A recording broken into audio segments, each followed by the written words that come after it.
voy a intentar es, a medida que he reflexionado sobre el tema de nuestro oficio y de la transición de nuestro oficio hacia otro lugar, que supongo que es en la misma situación en la que estáis todos, ¿no?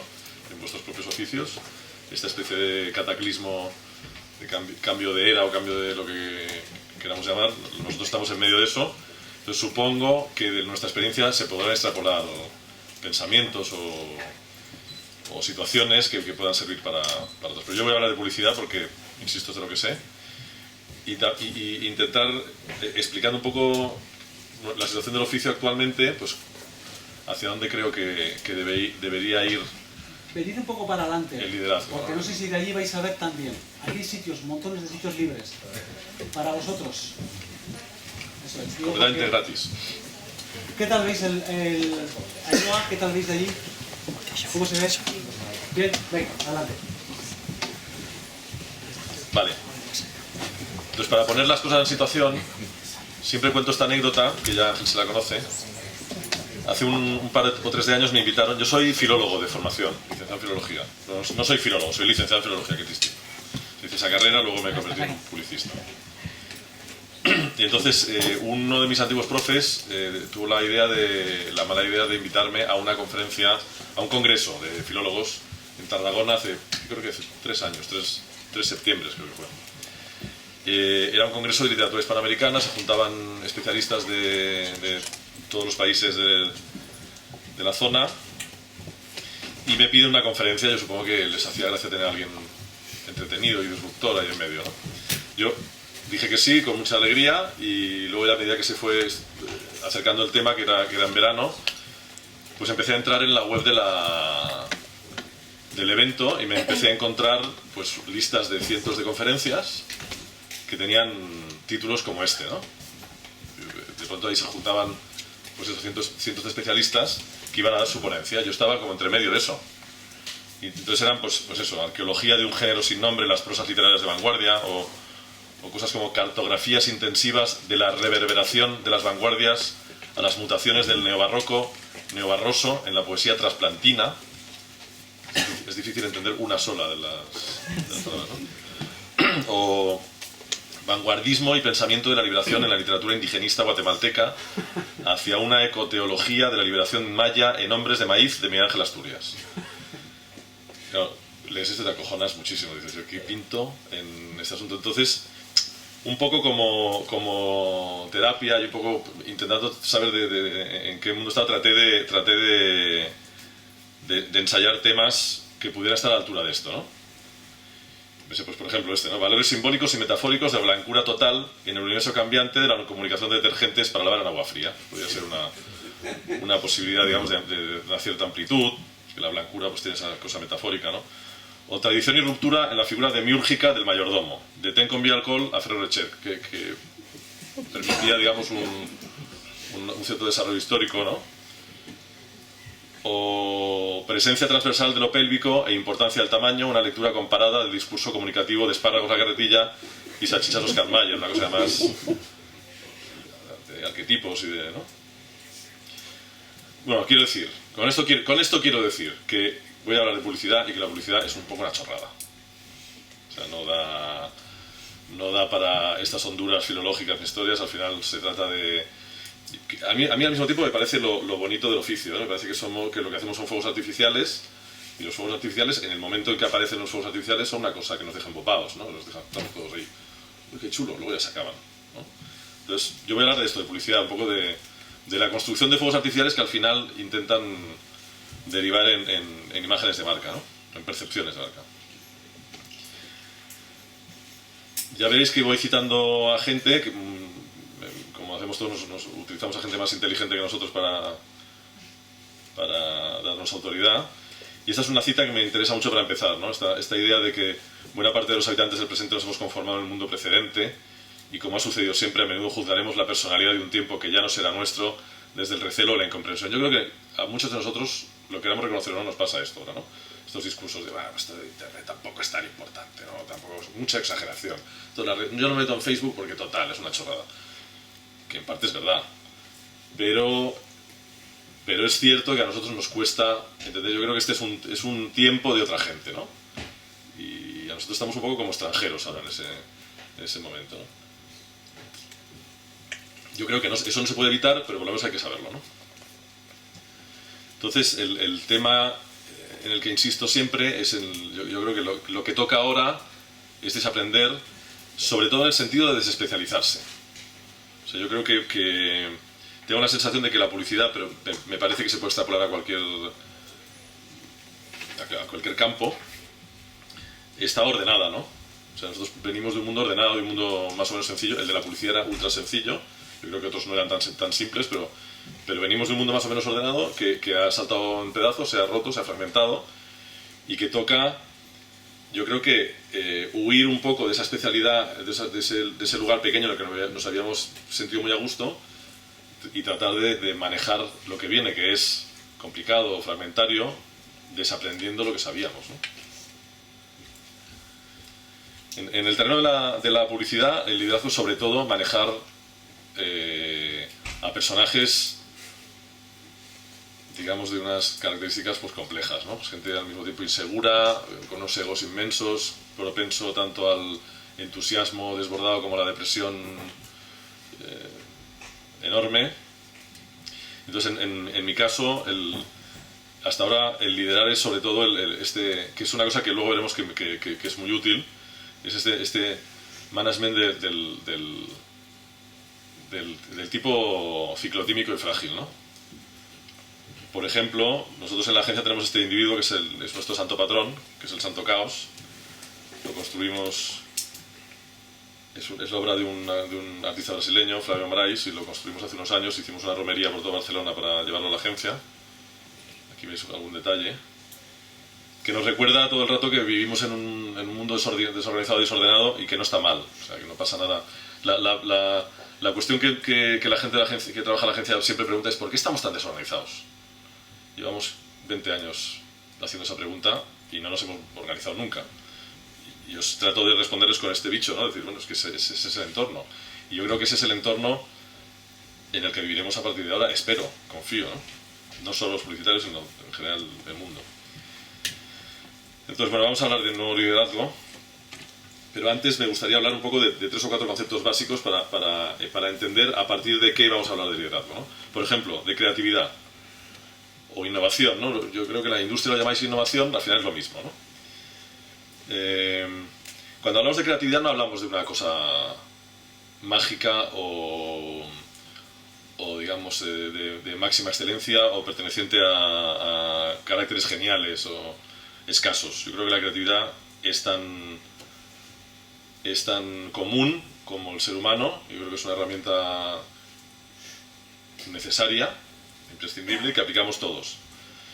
Aquí tengo un ejemplo que suelo utilizar, que saqué de una revista que se llama Surface hace unos años, y es un periodista inglés que se dedicó a fotografiar los cartones de los mendigos en Nueva York en los años de Reagan, que es un momento, digamos, de neoliberalismo brutal, donde la brecha entre ricos y pobres se amplía. Entonces el número de mendigos en las calles de Nueva York aumenta enormemente, ¿no? ¿Qué es lo que aumenta en realidad? La competencia, ¿no? Entonces, para demostrar, digamos, que al final la creatividad, lo que nosotros llamamos creatividad en nuestro oficio, y que nos apropiamos del término, porque mi cargo es director creativo, que es una especie de arrogancia máxima, ¿no? Además, autocalificarse a sí mismo uno de creativo, ¿no?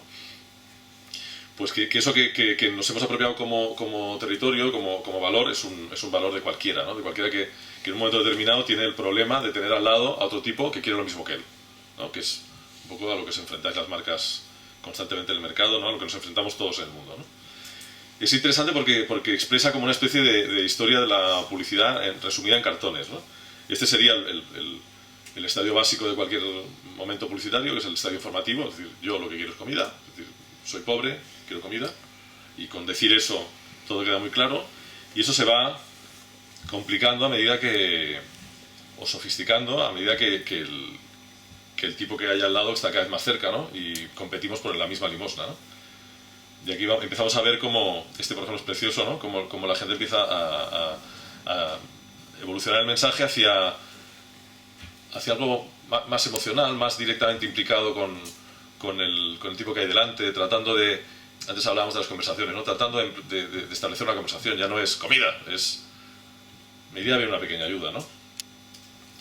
Aquí ya incluso hay una intención muy evidente de diseño, ¿no? De que el aspecto del cartón pues sea diferenciado, supuestamente agradable, aunque es un intento fallido, porque al final lo que consigue es que no se lea nada, ¿no? Pero hay una intención muy clara de que no solo el mensaje, sino el aspecto del mensaje, el tono, al final, que luego hablaremos, exprese cosas, ¿no? Señor sin techo, te pido ayuda, se agradecería algo de suelto, gracias. El mensaje ya empieza a ser hasta minucioso, ¿no? Lo mismo aquí ya el uso del color, por ejemplo, no estoy demasiado delgado, no tengo dólares para comer o para zapatos, necesito comer para ganar peso, dando ya atributos peregrinos incluso, ¿no? Trato de diferenciarme del otro a través de la idea de que a mí me hace falta más, ¿no? O de me hace falta para otra cosa, ¿no?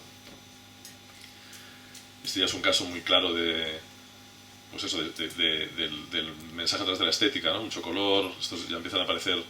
Curiosamente ya veréis que estos iconos aparecen más, iconos de la paz y del yin y el yang. Estoy hambriento y sin un duro y estoy que quiero irme a casa, una ayuda por favor, gracias, mensajes ya muy directos, ¿no? Este es un caso arquetípico del anuncio en el que se quiere poner todo y al final no se lee nada, ¿no? O sea, este momento de la relación cliente-agencia, cliente-diseñador que siempre existe, que es cuando el cliente quiere aprovechar el espacio para decirlo todo, ¿no? Que ocurre siempre. Y además se ve claramente que el tipo ha llenado, ¿no? Hambre y roto, sin hogar, toda ayuda, gracias, especialmente monedas para la lavandería, que tenga un buen día, imágenes, colores, falta un cupón, ¿no? O una web, para que ya fuese. Y luego los últimos son ya claramente anuncios muy sofisticados y muy evolucionados. Este, por ejemplo, tiene este detalle del subrayado en forma de sonrisa que es directamente profesional, ¿no? Yo realmente a este tío le contrataría porque indica un talento para la comunicación bastante sofisticado, notable, ¿no? Y luego el mensaje es muy bonito, ¿no? Cualquier cosa me ayudará, tu sonrisa de héroe para un día de sol, ya ni siquiera te pido dinero, ¿no? Me bastará con que me animes, ¿no? O el siguiente que es una expresión de esta tendencia muy de los tiempos, de la honestidad brutal, ¿no? Soy feo y todo el mundo me odia, necesito una cerveza. Es una expresión muy clara, ¿no? Oye, no nos vamos a engañar, ¿no? Bueno, a mí me sirve este ejemplo sobre todo para explicar, lo utilizo muy a menudo dentro de la agencia para explicarles, oye, que cuando hablamos de creatividad no estamos hablando de magias, ni de fuegos artificiales extraños, ni de artesanías, ni de Leonardo da Vinci, estamos hablando de que viene un señor aquí con una marca y lo que tenemos que hacer es que esa marca sea diferente y más valorada que la otra que está al lado, y eso al final con un objetivo muy claro que es vender, y nosotros no somos creativos, nosotros somos vendedores. Y es muy importante que uno tenga claro a qué se dedica, ¿eh? Porque por ejemplo, siempre pongo el mismo caso, porque el ejemplo de Kodak, ¿no? Kodak creía que estaba en el negocio de la impresión en papel de imágenes, no en el negocio de la captura de imágenes, en el negocio del papel y de la película, de los soportes. Y en el momento en que el soporte se vuelve digital, desaparecen prácticamente del mercado. Y ahí están tratando de sobrevivir, tratando de subirse al carro de lo digital, no habiendo estado ahí, ¿no? Pero es muy importante entender en qué negocio estás. Y nosotros no estamos en el negocio de la creatividad. La creatividad es una herramienta común a prácticamente todos los negocios del mundo. Desde el ama de casa, que tiene que utilizar la creatividad para llegar a fin de mes, hasta el abogado, al ingeniero, al que hace sillas, al agricultor. Cualquiera tiene que, en un momento determinado, solventar un problema utilizando la creatividad. Al final nosotros la usamos para vender.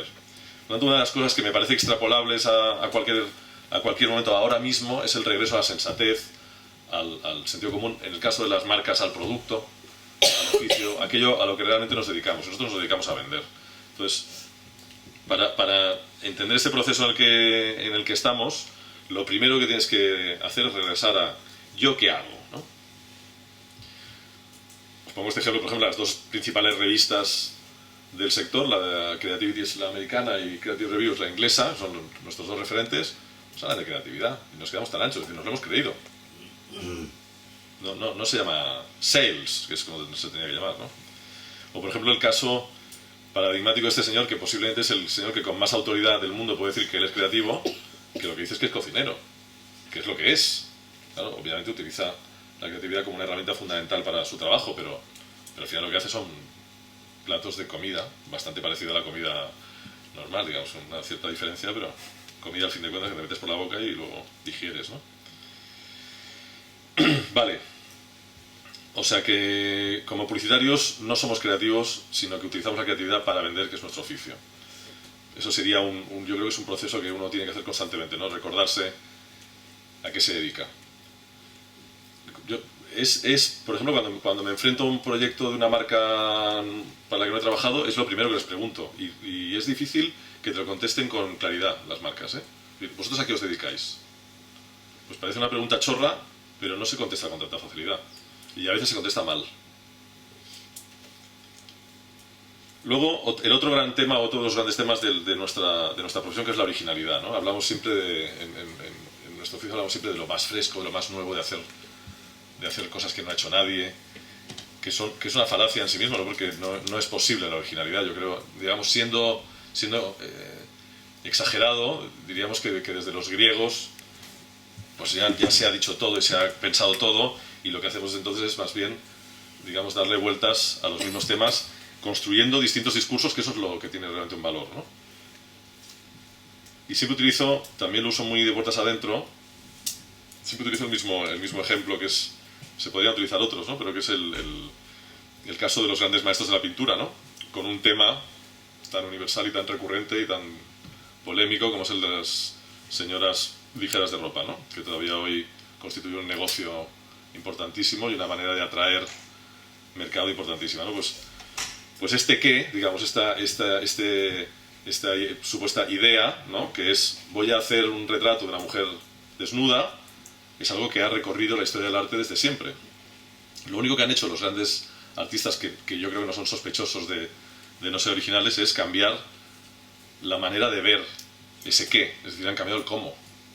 Yo creo que es ahí donde se puede aplicar, en cualquier caso, no sé si la originalidad, pero sí la diferenciación, ¿no? Es decir, cuando trabajamos con marcas, nos damos cuenta de que los productos se venden por motivos muy concretos. Es decir, ¿no? Un refresco pues, se vende para refrescar, y un coche pues, es para conducirlo, para llevarte de un punto A a un punto B, expresando más o menos una determinada personalidad, pero no hay...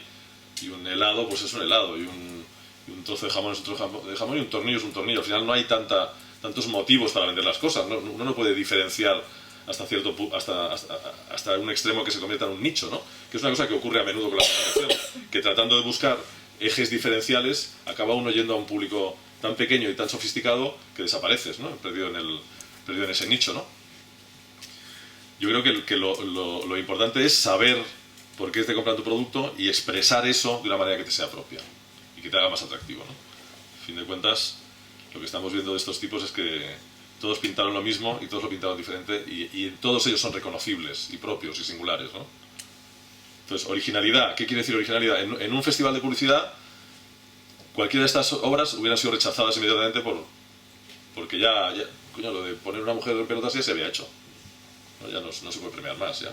No, pues me parece una idea de originalidad falaz, ¿no? Y luego el otro gran tema, ¿no? Creatividad, originalidad, y el otro gran asunto son las ideas, ¿no? Que es la palabra que nos llena la boca siempre. Ahora, por ejemplo, en medio de la crisis siempre hay esa cosa de hay que volver a las ideas. Ya, pero ¿qué quiere decir idea, no? Os voy a poner voy a poner ejemplos de la casa, desde la inmodestia.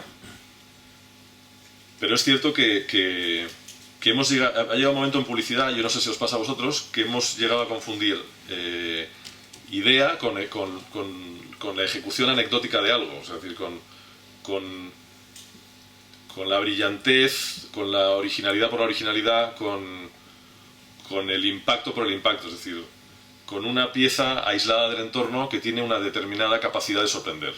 Y eso se convierte en idea. Lo que nosotros en publicidad llamamos ejecución, ¿no? Es decir, un spot se convierte en una idea, una valla es una idea, o una página de prensa es una idea, una cuña de radio es una idea. Y en absoluto es así, ¿no? Por ejemplo, esta es una pieza, os voy a poner dos ejemplos de la misma agencia, que somos nosotros, del mismo cliente, que es BMW.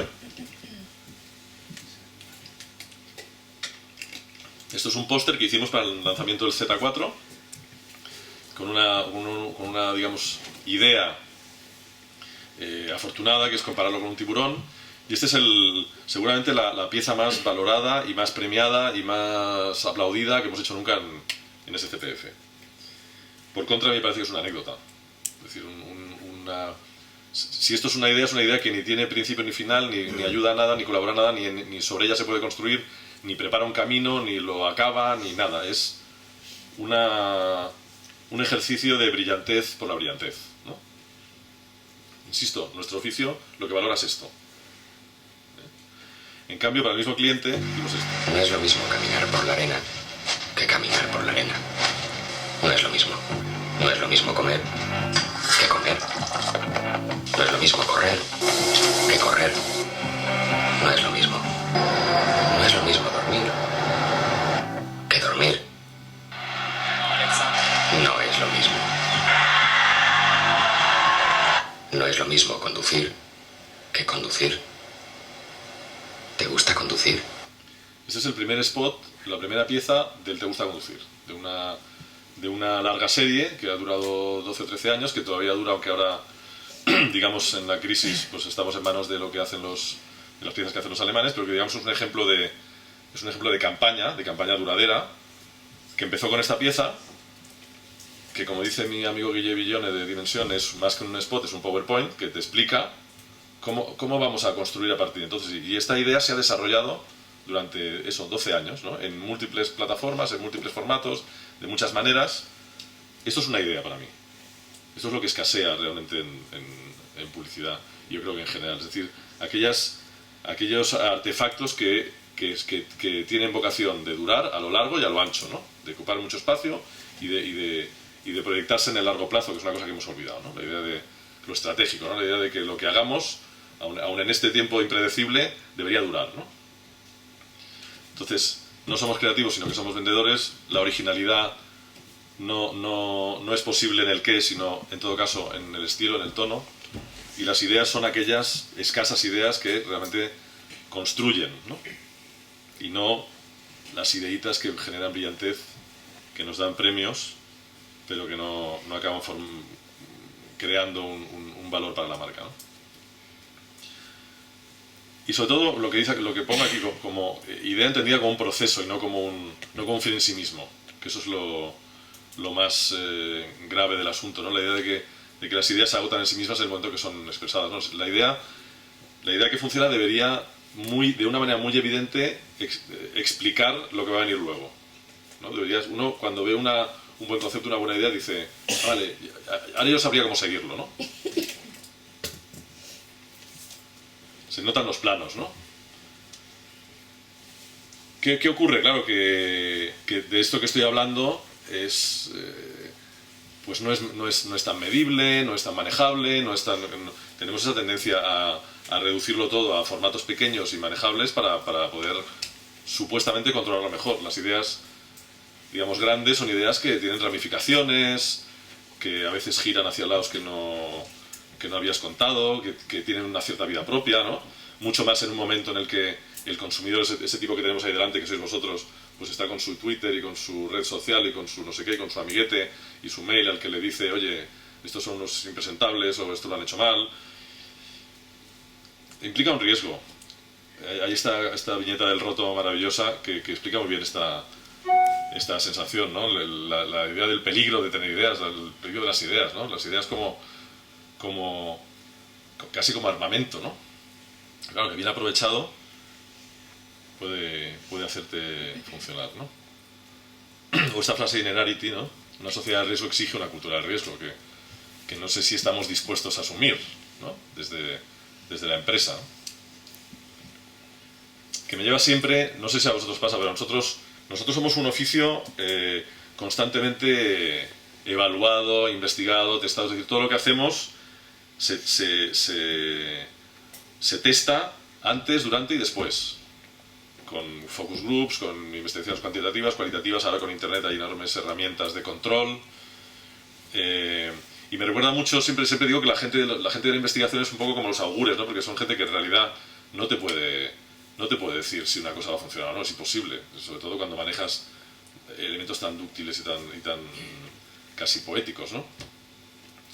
Y recuerdo que una vez leyendo una historia de Julio César, decía que Julio César, los augures tenían el mismo predicamento que ahora tienen los investigadores para nosotros, ¿no?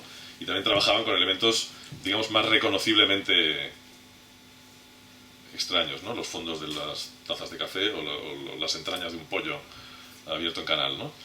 Entonces cuentan que César pagaba a los augures, les sobornaba para que dijeran lo que él quería que dijeran, ¿no? Porque las tropas, si los augures no decían que ese día era el bueno para atacar, pues les entraba un poco de canguele, ¿no? Pero entonces César les pagaba un dinerito y los augures decían pues lo que había que decir. Muchas empresas funcionan así, por ejemplo, ¿no? Y me parece que son las empresas buenas, ¿no? Y ellas que dicen, bueno, va, ¿tú qué quieres que salga? Le dice el Instituto de Investigación. Pues mira, yo quiero que salga esta línea, la línea B, que creo que es la buena, en la que voy a... Pero necesito el papel que me autorice esto delante del Consejo. Bueno, pues se soborna al augur, digamos, ¿no? Entonces, bueno, una vez explicado el tema creatividad, originalidad e idea, pasamos al escenario. El escenario, esto es una obviedad, pero claro, como todas las obviedades hay que repetírselas para que no se nos olvide, ¿no? Hemos pasado de un escenario simple a un escenario de gran complejidad. En nuestro caso, digamos esto multiplicado por 1000. Porque nosotros venimos, en el año 90, en el Festival de Cannes, que es nuestro festival de referencia, había una categoría, que era la televisión. O sea, se juzgaban spots de televisión. Con eso bastaba. O sea, el mundo de la publicidad era eso. Es verdad que habían otras disciplinas, pero no importaban. O sea, lo que tenía poder y potencia era la televisión, y eso es lo que nos interesaba, y eso es lo que íbamos a ver. Íbamos a ver los últimos spots australianos, japoneses, brasileños, ¿no? Al festival y nos los premiábamos. Hoy, bueno, hoy no, esto es 2009. En 2011 hay 3 categorías más. O sea, estaríamos hablando de, no sé, de 16, 17 categorías. Hoy el Festival de Publicidad de Cannes es una cosa inabarcable, imposible de entender, que no permite una visión, digamos, completa y global del negocio, sino que lo que te ofrece es una visión, un negocio en el que ha caído una bomba atómica y se ha repartido en miles de trozos, ¿no? Bueno, pues esto que ha pasado en 10 años, esto es un poco lo que nos ha ocurrido. Nosotros veníamos de un origen muy simple. Yo creo que en eso somos relativamente peculiares, ¿no? Entonces, lo que ocurrió es que durante 30 o 40 años en que hemos tenido un medio rey que nos ha servido para alcanzar a audiencias cautivas de una manera muy sencilla, pues eso devino en facilidad. Es decir, nos costaba poco alcanzar a la gente, ¿no? Siempre utilizo esta imagen de... Hubo una especie de fascismo de la tele, ¿no? Es decir, de dictadura de la tele. La tele lo podía todo y eso nos ha deformado enormemente, ¿no? Nos ha transformado como industria, realmente. O sea, ahora estamos viviendo, digamos, estamos tratando de soltarnos de ese apretujamiento que teníamos en un solo lugar que nos resultaba tan cómodo, tan confortable a todos, ¿no? Eso es muy importante. Eso afectó a las marcas de una manera decisiva. ¿Por qué? Porque dejó de importar el producto. Porque era mucho más fácil explicar que el producto era de una determinada manera que hacerlo de esa manera. El otro día en Diálogos de Cocina me preguntaban, bueno, igual la industria alimentaria el problema que tiene es que lleva la fabada de lata, lleva mucho tiempo diciendo que es fabada casera y no es verdad. ¿No? Porque se decía, la gente se lo creía o no, pero la compraba, ¿no? Entonces eso funcionaba y venga, pues a decir. A mí me parece, por ejemplo, paradigmático el caso de las marcas blancas. Y las marcas blancas son un fenómeno que se produce hace 20 o 30 años, cuando de pronto pues el distribuidor de turno, el Carrefour, el Pricatal, le pide al fabricante de turno, cualquier gran marca, ¿no? Pastas Gallo, Cerveza Zam, lo que sea, no sé si estos han fabricado para marcas de distribución, pero digo, cualquier marca grande, pues le encargan que le fabrique a ellos también, que ellos van a poner otro paquete con otra marca, lo van a vender al lado suyo a menos precio. Eso que lo vemos ahora y decimos, no lo voy a hacer, o sea, es un error estratégico fundamental, en aquel momento no importó. No importó para la mayoría de la gente. Y no importó porque el factor diferencial que suponía la televisión ya nos bastaba. Nos parecía, bueno, yo hago tele y por tanto puedo cobrar el doble y voy a vender más porque mi valor es mayor.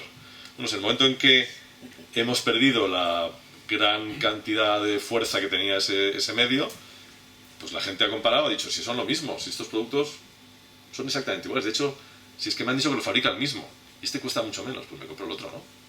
Que es tan de cajón como eso. Entonces, esto es una manera de regresar a lo que he dicho al principio de la creatividad y de la venta. Es decir, si los publicistas somos vendedores, ¿las marcas qué son? Es decir, esto de la marca, que es una entelequia, ¿en qué está basado? Está basado en un producto. Ese producto es el primero que tiene que explicar a la marca, ¿no? Y esto se ha abandonado. Yo hablo sobre todo, yo creo que no es nuestro caso, porque las pequeñas empresas siempre han tenido la obligación de tener un producto que les explique, porque seguramente no han tenido la posibilidad de acceder a los grandes medios, ¿no? Pero las marcas que han accedido a los grandes medios y que han hablado a públicos masivos se han transformado sobre todo en marcas parlanchinas, charlatanas, ¿no? Insisto, en algunos casos sí, en otros casos se ha hecho bien. Esta es una frase magnífica de un tipo que tiene una empresa de arreglar ordenadores y que explica muy bien esto que estoy diciendo. La publicidad es un impuesto que hay que pagar por no tener un producto memorable, ¿no? El reciente fallecido Steve Jobs es un ejemplo claro de un tipo que creía firmemente en que la principal publicidad la hacía su propio producto, ¿no? Es decir, si no tengo un producto que lo enseño y la gente dice, hostias, ya veo, ¿no? Que pues no puedo diferenciarme, ¿no? Olvidamos que no hay marca sin producto. BMW es una marca extraordinaria, poderosísima. El trimestre pasado batieron todos sus récords de ventas en el mundo, en España no, pero en el mundo sí. Pero por más que tenga una marca acojonante, no puede fabricar yogurts. Vamos, yo creo que sospecharíamos todos de un yogur BMW, ¿no? O de unas salchichas de una Coca-Cola, por más que en los años 90 el CEO de Coca-Cola decía, me podría vender todas mis fábricas, podría destruir, me da igual. Yo lo que tengo es una etiqueta, que es lo que me da valor. No, tú no tienes una etiqueta, tú tienes un producto. Cuanto más marca tienes, más deudor eres de tu producto. Y en el caso de Coca-Cola lo vivieron muy claramente cuando os recordáis el caso de la Classic, ¿no? De cuando intentaron hacer un producto que se pareciera más a Pepsi y la gente se rebotó. Y de pronto lanzaron la Classic como una manera de aprovechar ese error que habían cometido por tratar de cambiar un producto que la gente quiere como es. Y además ellos siempre han trabajado muy bien con esa idea del secreto, de la fórmula, es decir, tengo un producto diferencial, realmente, ¿no? Eso les hace deudores de ese producto, no de la marca, del producto, ¿no? Que es la marca. Lo que, como digo, olvidamos esta característica fundamental que debería tener cualquier producto, que es explicarse, ¿no? En el momento de aparecer. Y eso no es solo producto, sino que es comunicación implícita en el producto. Hay un caso maravilloso de este hombre, Steve Jobs, que es cuando regresa de Next a Apple, lanza el iMac, ¿os acordáis? El de colores, el transparente. Ese cacharro, no sé si os acordáis, tenía un asa, que nadie usó, nunca. Y que le costaba además, creo que $100 de más fabricar el ordenador con asa. Pero es que ese asa era un anuncio. Ese asa lo que le estaba diciendo al mundo es, olvídate del PC pesado, que se queda en una mesa para siempre, fijo, no, yo te estoy hablando de otro concepto, estoy hablando de que el ordenador ya es una cosa que se puede trasladar. Luego tú no la vas a trasladar, pero es transparente, es de colores y tiene asa. Eso podría haber sido de otra manera, pero está explicando algo, está haciendo un anuncio del propio producto, está haciendo publicidad, ¿no? Ahora hablamos con Ángel, el Basque Culinary Center por ejemplo, me parece un edificio magnífico, una idea magnífica, pero sobre todo me parece una campaña de publicidad de un oficio. Parece que la gastronomía vasca, la gastronomía española en general, con una universidad, están hablando de sí mismos. Y están trasladando una idea a sí mismos, un punto de vista de sí mismos. Eso es hacer marca. O el Guggenheim para Bilbao, ¿no? Eso es una campaña de publicidad también. Será otra cosa, será un museo, será todo lo que queráis, pero es posiblemente la mejor campaña de publicidad que se ha hecho en España en los últimos 20 años. Y la que más eficacia ha tenido, ¿no? Pues eso, todo el rato estoy diciendo lo mismo en realidad, me repito y doy rodeos. Esto que Jobs siempre cuenta, ¿no? La frase famosa de Henry Ford de si le preguntaban a la gente qué querían, me hubieran dicho que un caballo más rápido, ¿no? ¿Cómo se iba a imaginar la gente lo que era un coche, ¿no? Pues, Jobs también siempre decía eso de que a la gente no hay que darle lo que quieren, hay que sorprenderles, hay que darle lo que no saben que quieren, ¿no?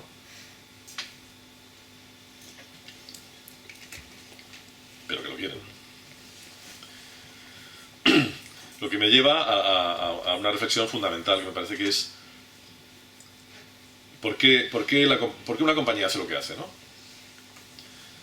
Y digamos, lo que nos ha llevado a la crisis actual, que es ese predominio de lo financiero, nos ha llegado a hacer pensar, a mí siempre que me daban un briefing, el briefing era objetivo, crecer. El 10%, el 15%, el 20%, el 5%, vender más. O sea, ya, pero vender más ¿por qué? O sea, ¿qué pretendemos? ¿Qué razón tenemos para crecer? ¿Qué hay detrás? tiene que haber un mínimo de ética, aunque sea la ética del despilfarro o del lujo o de lo que sea, pero tiene que haber un código de conducta. La ética no es necesariamente positiva siempre, pero es un código de conducta, es decir, ¿por qué hago las cosas, ¿no? Esto lo saqué de una conferencia de Alejandro Zaer, el arquitecto, que me pareció muy interesante para responder a ese punto, ¿no? Él hablaba de que la arquitectura tenía que volver a hacer política y hablaba de que él pertenecía a una generación, que es un poco la mía, que hemos sido una generación desideologizada, una generación como a caballo de estos tipos, que eran los líderes ideológicos de la generación anterior a la nuestra, y que moldearon, digamos, de algún modo el mundo con sus ideas, pero que realmente no afectaron tantísimo a nuestras vidas. En cambio, los líderes de nuestra generación, que han sido más bien pues estos empresarios, nuestros tipos que seguramente han construido las empresas que han construido para hacerse millonarios, y algunos lo han conseguido con creces, pero que realmente estos tipos sí han cambiado de una manera muy profunda los hábitos de la gente y las actitudes, ¿no? Desde luego Internet, desde luego los ordenadores, desde luego los PCs, pero gente como Ingmar Kamprad con IKEA, ¿no? Mucha gente me dice, ¿qué es una revolución social? Pues sí, nadie había conseguido que algo como el hogar se transformase de una manera tan decisiva a partir de una construcción de un producto, ¿no? O como EasyJet, ¿no? Un tipo que te permite viajar, ¿no? Permite viajar a la inmensa mayoría de la gente. Una cosa que no existía, que antes de él no se podía hacer. Entonces, esa idea de que detrás de las marcas, efectivamente, como decía Alejandro Zara, hay un ethos, ¿no? Hay una vocación de transformar el mundo. Y de hecho, en el caso de IKEA, que es un cliente de la casa, pues ellos tienen como esta misión que la tatúan casi en la cabeza de la gente que trabaja para ellos, y que no esconden a nadie, y que además es verdad.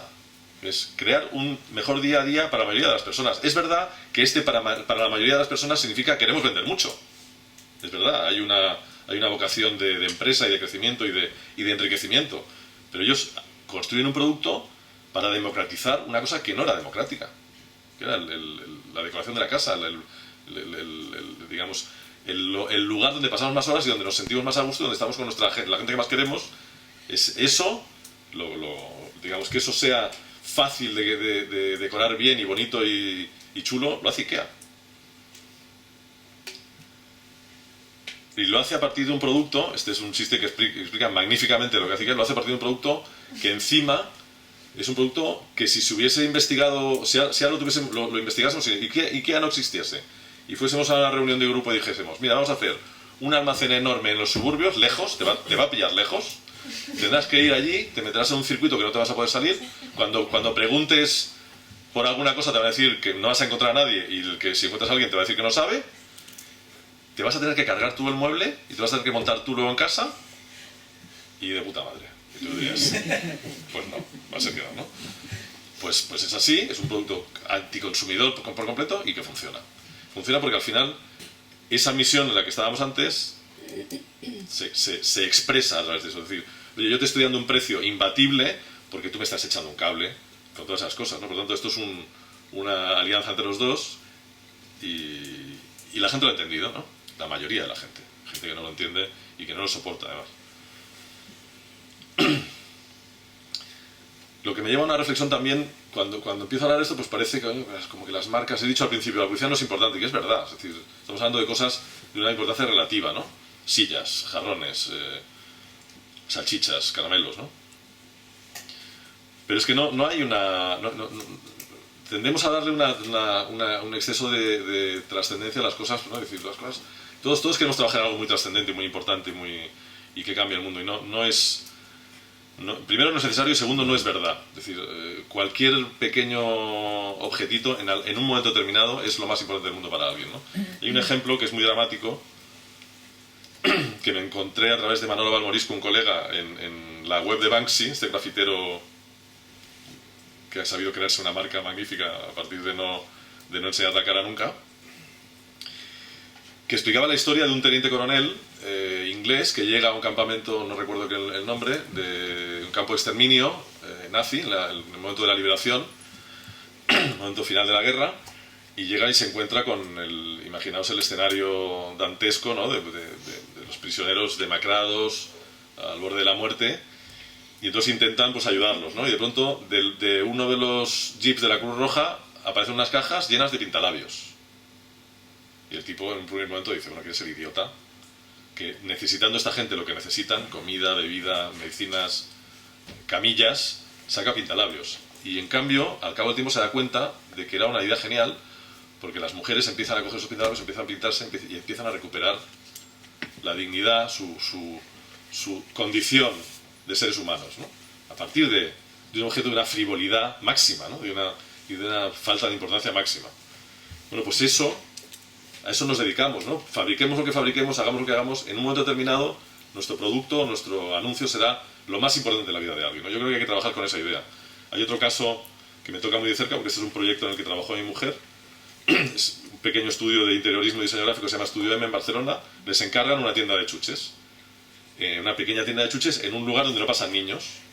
Entonces ellas deciden, ven aquello, ven el tráfico de gente y dicen, aquí no pasan niños, pues habrá que hacer una tienda de chuches pero para adultos, porque aquí niños no vamos a tener. Y entonces se inventan esto, o sea, deciden que una tienda de chuches pues no deja de ser como una especie de farmacia de la felicidad, pequeñas felicidades, y entonces lo convierten en una farmacia con un packaging farmacéutico, con una marca farmacéutica, lo llaman píldoras de la felicidad, y se convierte en un pequeño gran éxito en la ciudad de Barcelona. Ya hay 3 o 4 tiendas, creo que abren en Bilbao ya, o han abierto, me parece. Me dicen que sí, sí. Pues se está... De hecho, si clicáis Happy Pills en Google, pues veréis la dimensión planetaria que ha cogido, ¿no? Bueno, pues esto que es una tontería, son caramelitos. Un día, un señor irlandés les manda este mail al estudio. Dice, realmente me encantó vuestro diseño de Happy Pills. Le he dado una cajita de Happy Pills a un amigo mío que está enfermo de cáncer y le ha encantado. Y su oncólogo dice que es el mejor regalo que ha visto nunca para un paciente de cáncer. ¿Hay alguna manera de poder pediros más por cheque o tarjeta de crédito? Vivo en Irlanda y ir a Barcelona no es tan fácil. No, pues a mí me parece que esa es la máxima expresión de que cualquier cosa que hagamos, por canija que sea, al final tiene una importancia casi desmedida, te diría, ¿no? Es decir, cuando ves este mail dices, hostia, yo no quiero tener esta responsabilidad, ¿no? Pero bueno, lo has conseguido, ¿no? Lo has conseguido a partir de hacer algo bien y tomándote en serio lo que tenías que hacer, ¿no? Por tanto, es verdad que no hacemos cosas, lo que hacemos no es importante, pero en momentos determinados de la vida de la gente puede ser hasta lo más importante de sus vidas y por tanto hay que tomárselo en serio. ¿Qué ocurre? Un poco lo que he dicho al principio. El nuevo escenario de complejidad, de fragmentación, conduce cada vez más. Éramos especialistas, que ahora hemos devenido en hiperespecialistas. 5 minutos. ¿Sí? Sí. Pues lo acabo.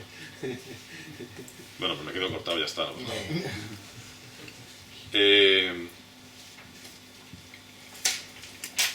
En vez de, que es lo que yo recomiendo, en vez de tirarnos hacia atrás y observar el escenario con perspectiva, nos hemos metido más en el escenario y nos hemos encajonado en cajitas más pequeñas. Paso. Pasaría esto, ¿no? Hoy en día en publicidad, si tuviéramos a Sócrates, por 2 razones fundamentales. Porque es viejo y porque no es especialista en nada, le echaríamos, ¿no? El tío nos diría, pero yo solo sé que no sé nada, y sería despedido fulminantemente, ¿no? Hemos creado no sé si pasa en lo vuestro, pero en lo nuestro hemos creado una industria de hiperespecialistas que no se entienden entre sí, ¿no? Entonces hay que aprender a gestionar eso, ¿no? Paso rápido para ir al meollo. ¿Qué nos pasa en publicidad? Que nosotros hemos partido de este mundo, ¿no? De un mundo en el que las ideas entraban en un troceador, ¿no? En donde salía un trozo muy gordo, que era la televisión, y eso nos permitía que la idea, de algún modo, permaneciese íntegra, ¿no? Ahora lo que tenemos es esto, es un troceador donde la televisión ha perdido su importancia enorme, y lo que tenemos ahora es decenas de especialistas que cada uno coge su trocito de la idea y la trocea, efectivamente, y lo que tenemos al final son pues una idea fragmentada, rota, ¿no? Entonces, concluiré con esto porque ya no me da más tiempo. ¿Qué es para mí el nuevo liderazgo o hacia dónde debería ir el nuevo liderazgo en publicidad? Pues esto quizás es lo más inteligente que haya en toda la charla, o sea, con lo que os podéis quedar. De pasar de esas estructuras, de esos microespecialistas que generan ideas y que generan ideas de una determinada manera, siempre igual, porque al final, si uno es especialista en hacer algo, hace ese algo y no hace otra cosa, al contrario, es decir, que la construcción de ideas genera las estructuras que deben desarrollarlas. No sé si me explico, pero a mí me parece muy evidente. Es decir, si realmente las ideas son importantes, pongamos la idea por delante y después generemos los equipos más adecuados para construir esas estructuras. Y de ese modo la idea no será deudora de una estructura, sino al contrario, ¿no? Lo que nos lleva a estructuras que no son fijas. Es decir, las estructuras especializadas son estructuras fijas. Por eso son especialistas. Y las necesitamos. Pero necesitamos salir de ahí para liderar. El entorno de trabajo, cuanto menos fijo sea, mejor. Y si tendemos a un entorno, mejor, ¿no? Hoy realmente hace falta lugares donde tengamos una mesa con un enchufe que nos ate a un lugar. No. Y el entorno, lo creamos o no, nos afecta decisivamente a la hora de pensar y a la hora de entender el mundo. Los equipos, ¿tienen que ser equipos fijos? ¿Tienen que ser equipos rígidos, estructurados? ¿Tienen que ser...? No. Cuanto menos equipo tengas, más equipo tienes, paradójicamente. La posibilidad de trabajar con cualquiera que se nos abre ahora, es decir, la disponibilidad de talento en todo el mundo y de la posibilidad de contactar con él que existe, se elimina si tú tienes que trabajar siempre con la misma gente. No sé si me estoy explicando, pero... Muy importante, en este país se sacraliza tener ideas, me parece que es una chorrada. Es decir, los bares de este país están llenos de ideas, todo el mundo tiene ideas. No, lo importante es... Jobs nunca tuvo una idea, por ejemplo. Jobs no inventó nunca nada. Jobs vio en las ideas de los demás cosas que los demás no habían visto. Eso yo creo que es el valor del futuro, el reconocer las ideas allá donde estén y tener la capacidad de construirlas, de hacerlas, de desarrollarlas mejor que nadie. Eso era Jobs, por ejemplo. El teléfono táctil ya existía, el MP3 ya existía, el Siri lo ha comprado hace un año y medio el mando de voz. Ahora, que de ahí un tipo piense, ese es el nuevo mando a distancia de la tele, que es lo que parece que va a ser, no, pues eso es reconocer una idea y expandirla, ¿no? Por ahí me parece que va el liderazgo, ¿no?